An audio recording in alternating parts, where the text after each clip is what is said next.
Ayan, pupunta naman ako ngayon sa ground floor, sa wet market. Another escalator.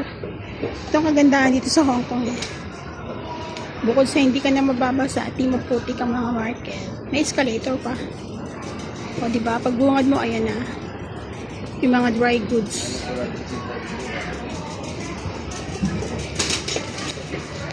Ang dami na namang pera ni Lola. May pera sa basura, guys.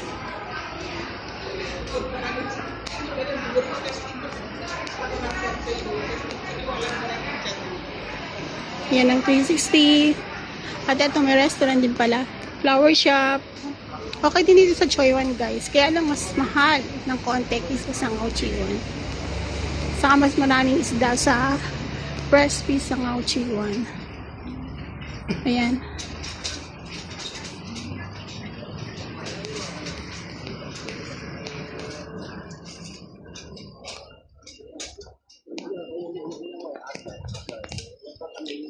Ang laki nito, oh.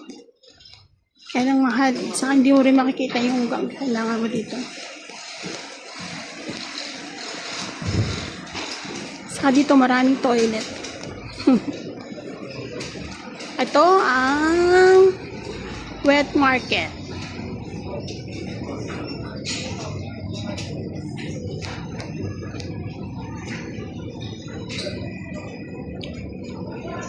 Ito.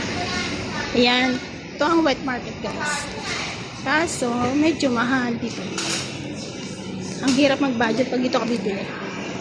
Kailangan malaki ang perang bibigay ng boss. Diba? Una pa lang nakita mo na isang tambakang fruits. Okay guys, mag-start na ako mag-market.